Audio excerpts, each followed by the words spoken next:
सोचिए एक ऐसे त्योहार के बारे में जो मतलब पूरी तरह से जीवन, रंगों और खुशियों के इर्द गिर्द बुना गया है। वसंत का मौसम और मिलन का प्रतीक। बिल्कुल। एक ऐसा दिन जब लोग पुरानी रंजिशें भूलकर एक दूसरे को रंग लगाते हैं, गले मिलते हैं। लेकिन जरा कल्पना कीजिए कि यही वसंत के चटख रंग अचानक से एक खौफनाक अंधेरे में बदल जाएं। ये विरोधाभास तो सच में काफी डरावना लग रहा है ना? तो आज की इस विस्तृत चर्चा में हम बिल्कुल ऐसे ही एक दिलचस्प और डरावने विरोधाभास पर बात करने वाले हैं। जी, और आज हमारे पास जो स्रोत है वो भी बहुत खास है। हाँ, आज का हमारा स्रोत YouTube के मशहूर चैनल स्कैरी हब की एक एनिमेटेड कहानी है जिसका नाम है Holi horror story. Scary hub का काम तो वैसे भी काफी दिलचस्प होता है। सही कहा। इस ट्रांसक्रिप्ट को खंगालने का हमारा मकसद मतलब सिर्फ एक डरावनी कहानी सुनाना नहीं है। बिल्कुल नहीं। हम ये समझने की कोशिश करेंगे कि कैसे हमारी क्षेत्रीय लोक कथाओं में त्योहारों के आसपास खौफ, पुरानी त्रासदियों और प्रतिशोध के ऐसे ताने बाने बुने जाते हैं। और मजे की बात यह है कि इन कहानियों पर लाखों व्यूज आते हैं क्योंकि लोग इनसे जुड़ पाते हैं। हाँ, एनिमेटेड हॉरर का अपना एक अलग ही आकर्षण है जहां विजुअल्स के जरिए किसी भी डर को एकदम चरम तक ले जाया जा सकता है। तो कहानी शुरू कैसे होती है? कहानी की शुरुआत में ही हम देखते हैं कि एक गांव में होली आने वाली है, लेकिन वहां जश्न का कोई नामो निशान नहीं है। होली का समय और कोई जश्न नहीं। बिल्कुल सन्नाटा। इसके बजाय वहां एक अजीब सी दहशत है। गांव वाले अपनी घर की नई नवेली बहुओं को रातों रात उनके मायके भेज रहे हैं। अच्छा, मतलब बहुओं को गांव से दूर किया जा रहा है। हाँ, एक नंदिनी नाम की लड़की है, उसके घर का दृश्य तो बहुत ही अजीब है। वो कैसे? उसके माता पिता घर में शादी का नाम लेने को भी सीधे सीधे मतलब मौत को दावत देना मान रहे हैं। बाप रे।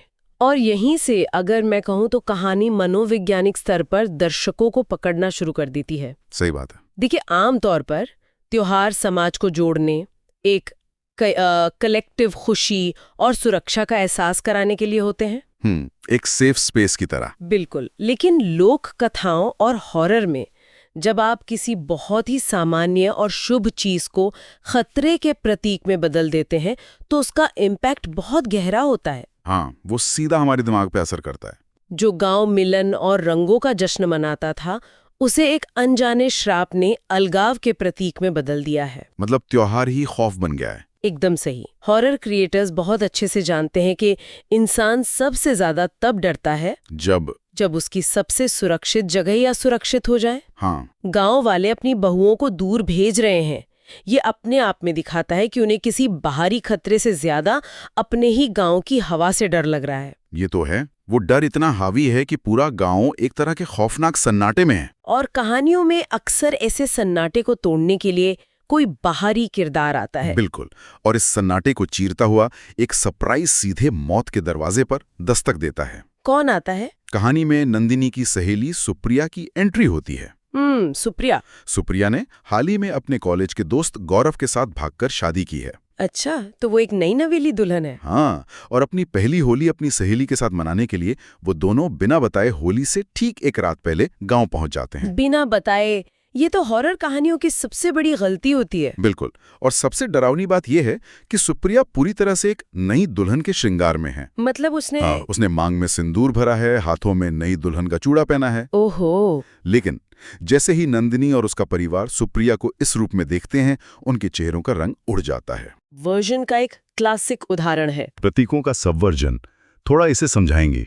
देखिए, भारतीय समाज में सिंदूर और चूड़ा सिर्फ गहने नहीं है। हाँ, वो तो सुहाग की निशानी है। बिल्कुल। ये सौभाग्य और जीवन की नई शुरुआत के सबसे बड़े प्रतीक माने जाते हैं। लेकिन इस कहानी की बनावट ऐसी है कि वो श्राप से जुड़ जाते हैं। हाँ, जैसे ही ये शुभ प्रतीक इस विशिष्ट गांव की सीमा में प्रवेश करते हैं, ये तुरंत एक डेथ मार्क बन जाते हैं। डेथ मार्क, ये शब्द ही अपने आप में कितना भारी है। हॉरर कहानियां अक्सर ऐसा ही करती हैं। वे हमारे सबसे पवित्र और सुरक्षित माने जाने वाले प्रतीकों को ही हमारे खिलाफ इस्तेमाल करती हैं। मतलब जो चीजें हमें बचाती हैं वही हमारी जान की दुश्मन बन जाती हैं। एकदम सही। सुप्रिया का वो श्रृंगार जो उसकी खुशी और पहचान है, वही उसके लिए श्राप को अपनी तरफ खींचने वाला चुंबक बन जाता है। और ये बात सुनने वालों के अवचेतन मन को बहुत परेशान करती है, क्योंकि हम बचपन से इन्हीं प्रतीकों को सुरक्षा से जोड़कर देखते आए हैं। बिल्कुल। इसके बाद कहानी में जो होता है वो स्थिति को और भी दमघोटू बना देता है। परिवार का क्या रिएक्शन होता है? नंदिनी का परिवार यानी उसके माता पिता रामलाल और ममता बिना कोई सफाई दिए तुरंत उन दोनों को शहर वापस जाने के लिए कहते हैं। जाहिर है वो उन्हें बचाना चाहते होंगे। हाँ, गौरव और सुप्रिया उनकी घबराहट देखकर मान भी जाते हैं, लेकिन गाड़ी खराब हो जाती है। बिल्कुल, जब वे अपनी गाड़ी स्टार्ट करने की कोशिश करते हैं तो गाड़ी टस से मस नहीं होती। ये तो क्लासिक हॉरर ट्रोप है। रात का समय है और जब वे गांव के मैकेनिक को फोन करते हैं तो वो आने से साफ इनकार कर देता है। कोई भी उस रात बाहर नहीं निकलना चाहता। हाँ, अब वे उस रात उसी घर में पूरी तरह से फंस गए हैं। हॉरर कहानियों में इसे आइसोलेशन कहते हैं, यानी किरदारों को बाहरी दुनिया से पूरी तरह काट देना, भौतिक रूप से अलग कर देना। हाँ, लेकिन भारत के दूर दराज के गांव के संदर्भ में ये आइसोलेशन सिर्फ भौगोलिक नहीं होता, तो और क्या होता है? ये सामाजिक भी होता है। गाड़ी का खराब होना शायद एक मैकेनिकल फेलियर हो सकता है, लेकिन मैकेनिक का न आना उस खौफ की गहराई को दिखाता है। मतलब लोग डर के मारे मदद भी नहीं करना चाहते। बिल्कुल, गांव का सामाजिक ताना बाना इतना डरा हुआ है कि कोई किसी की मदद करने का जोखिम भी नहीं उठाना चाहता। ये बात तो है। ये भौतिक अलगाव से ज्यादा एक साइकोलॉजिकल आइसोलेशन है, जहां आपको पता है कि आपके आसपास लोग तो हैं, लेकिन कोई आपको बचाने नहीं आएगा। सही कहा, और यही बेबसी सबसे ज्यादा डराती है। और यही एहसास गौरव और सुप्रिया के लिए उस रात को सबसे लंबी रात बना देता है। आधी रात को सब सो रहे हैं, फिर क्या होता है? अचानक गौरव की नींद टूटती है क्योंकि उसे पायल की छमछम सुनाई देती है। पायल की आवाज? वो देखता है कि सुप्रिया बिस्तर पर नहीं है। खिड़की से बाहर नजर जाती है तो सुप्रिया नंगे पांव एक पेड़ की तरफ जा रही है। रात के अंधेरे में नंगे पांव बाहर जाना ये कभी अच्छा संकेत नहीं होता। गौरव बाहर भागकर उसके कंधे पर हाथ रखता है, लेकिन जब सुप्रिया पलटती है तो क्या? तो वो सुप्रिया नहीं होती। अरे बाप रे! उसकी आंखों की पुतलियां एक जगह जम गई हैं, चेहरे पर एक बहुत ही अजीब और शैतानी हंसी है। पोजेशन का असर शुरू हो गया। और वो कहती है, इस गांव में कोई भी नई नवेली दुल्हन होली नहीं मना सकती। अगर वो मनाएगी तो सिर्फ खून की होली मनाएगी। उफ, खून की होली। पायल की आवाज का जिक्र बहुत दिलचस्प है। हाँ, मैं वही सोच रही थी। पायल की आवाज का इस्तेमाल यहाँ बहुत ही प्रभावशाली तरीके से किया गया है। आमतौर पे तो ये बहुत सुरीली लगती है। बिल्कुल, पायल की ध्वनि एक बहुत ही संगीतमय और रोमांटिक एहसास जगाती है, लेकिन शांत और डरावनी रात में यही ध्वनि खतरे का सायरन बन जाती है। एकदम सही कहा आपने। सुप्रिया का खुद पर नियंत्रण खो देना पोजेशन हॉरर का मुख्य हिस्सा है। ये सिर्फ भूत का आना नहीं है। नहीं, ये एक इंसान की अपनी खुद की पहचान और इच्छा शक्ति छिन जाने का डर है कि आपके शरीर पर आपका ही कंट्रोल नहीं रहा। हाँ, और वो जो डायलॉग है खून की होली का, वो सीधा इशारा है कि आत्मा सिर्फ डराने नहीं आई है। तो वो क्या करने आई है? वो एक बहुत पुरानी और खौफनाक रस्म को दोहराने आई है। और वो रस्म उस रात एक बहुत ही दर्दनाक क्लाइमैक्स तक पहुंचती है। मुझे सुनने में ही डर लग रहा है। कुछ घंटों बाद जब गौरव को होश आता है तो घर में एक जोर की आवाज गूंजती है। सब लोग भागकर वहां जाते होंगे। हाँ, सब लोग भागकर एक कमरे में जाते हैं और वहां जो दृश्य है वो वाकई सुन्न कर देने वाला है। क्या हो रहा था वहां? सुप्रिया रस्सियों से बंधी है, खून से लथपथ है और अपने ही नाखूनों से अपना चेहरा नोच रही है। हे भगवान! फिर वो रस्सियां तोड़ देती है, लेकिन दरवाजे की तरफ भागने के बजाय अपने हाथों को पीछे करके उल्टे पैरों से दीवार पर चढ़ना शुरू कर देती है। ये तो प्रॉपर बॉडी हॉरर है। अंत में वो प्रेत चिल्लाता है कि जो खुशी उसे नहीं मिली वो किसी और को भी नहीं मिलेगी, और सुप्रिया एक नुकीले हथियार से अपनी ही जान ले लेती है। ये बहुत ही भयानक है। यहाँ गौरव बस खड़ा हुआ गिड़गिड़ा रहा है, अपनी पत्नी को खत्म होते देख रहा है।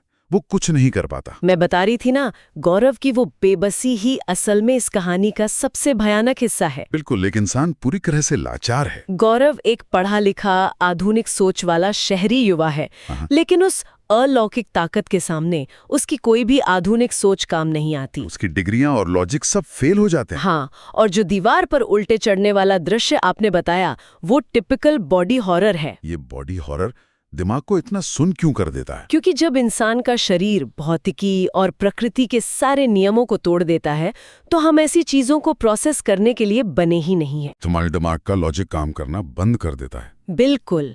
सुप्रिया का अपने ही हाथों खुद को खत्म करना दिखाता है कि उस प्रेत का नफरत और प्रतिशोध किस हद तक अंधा है। और यहीं से कहानी का सबसे अहम सवाल उठता है कि सुप्रिया के साथ ऐसा क्यों हुआ? हाँ, उसका तो गांव से कोई लेना देना ही नहीं था। उसका इस श्राप से भी कोई मतलब नहीं था। इस सवाल का जवाब हमें अतीत में उस श्राप की जड़ों की तरफ ले जाता है। अतीत में क्या हुआ था? कहानी फ्लैशबैक में एक रूपा नाम की लड़की के इर्द गिर्द घूमती है। रूपा गांव की एक लड़की जो अमन नाम की लड़के से प्यार करती थी और उसी से शादी करने वाली थी। दोनों होली के आसपास ही एक होने का सपना देख रहे थे। ये तो एक आम प्रेम कहानी लग रही है। हाँ, लेकिन समस्या ये थी कि गांव का ही एक और लड़का मनोज रूपा को लेकर एक पागलपन की हद तक जुनून पाले हुए था। एक तरफा प्यार का जुनून। जब उसे पता चलता है कि रूपा किसी और की होने वाली है तो उसका अहंकार उस पर हावी हो जाता है। ये एक बहुत ही विचलित करने वाली सच्चाई है। आप इसे कैसे देखती हैं? देखिए, ये एक तरफा प्यार का जुनून और उस पर हावी होता पुरुष अहंकार भारतीय समाज की एक कड़वी सच्चाई है जिसे ये कहानी उठाती है। कि अगर तुम मेरी नहीं हुई तो। हाँ, मनोज का ये सोचना कि अगर रूपा मेरी नहीं हुई तो किसी और की भी नहीं होगी, ये कोई काल्पनिक हॉरर ट्रॉप नहीं है। ये तो असल जिंदगी में भी होता है। बिल्कुल, ये असल जिंदगी में महिलाओं के खिलाफ होने वाली हिंसा की एक बहुत ही क्रूर मानसिकता को दर्शाता है। लोग इसे अक्सर प्यार का नाम दे देते हैं, लेकिन ये किसी भी एंगल से प्रेम नहीं है।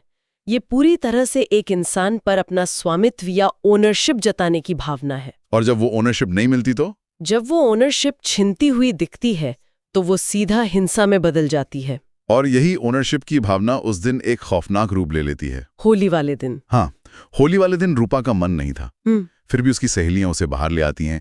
वो सबसे अलग एक कोने में बैठी है। फिर मनोज आता है। तभी मनोज आता है और जबरदस्ती उसकी चेहरे पर गुलाल मलने की कोशिश करता है। रूपा उसे थप्पड़ मार देती है और साफ कहती है कि वो सिर्फ अमन की है। एक भरे हुए चौक में थप्पड़। बस चौक में थप्पड़ खाने से मनोज का अहंकार इस कदर आहत होता है कि वो बदले की आग में अंधा हो जाता है। उसने क्या किया? वो गुलाल में कोई जहरीला या नशीला पदार्थ मिलाता है और पीछे से आकर रूपा के चेहरे पर मल देता है। हे भगवान, ये तो बहुत क्रूर है। रूपा जैसे ही बेहोश होने लगती है, मनोज उसे पास ही रखे पानी के एक बड़े टब में डुबो कर मार डालता है। ये रोंगटे खड़े कर देने वाला है। कहानी में बताया गया है कि मनोज को तो बाद में उसके किए की सजा मिल जाती है, लेकिन रूपा की आत्मा उस दिन के बाद से कभी शांत नहीं होती। उसे मुक्ति नहीं मिलती। कोई भी साधु या पंडित उस प्रेत को काबू नहीं कर पाता। मैं यहाँ एक बात जोड़ना चाहूंगी। लोक कथाओं और मिथकों में एक कॉन्सेप्ट बहुत गहराई से बसा हुआ है। कौन सा कॉन्सेप्ट? अधूरी इच्छा और अकाल मृत्यु का सिद्धांत। हाँ, ये हमारे यहाँ बहुत आम है। देखिए, रूपा की मृत्यु कोई प्राकृतिक घटना नहीं थी।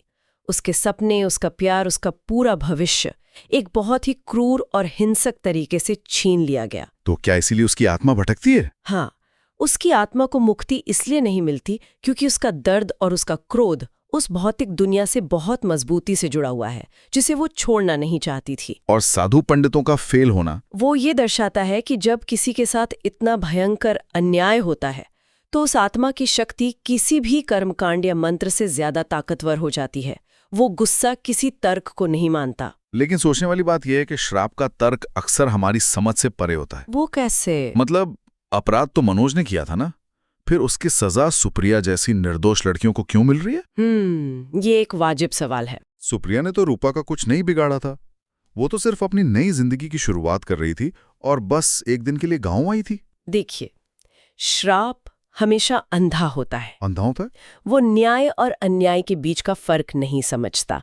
रूपा का श्राप सिर्फ मनोज के खिलाफ काम नहीं कर रहा है। तो वो किसके खिलाफ काम कर रहा है? वो उस हर चीज के खिलाफ काम कर रहा है जो रूपा को नहीं मिल पाई। अच्छा, मतलब नई बहुएं? बिल्कुल।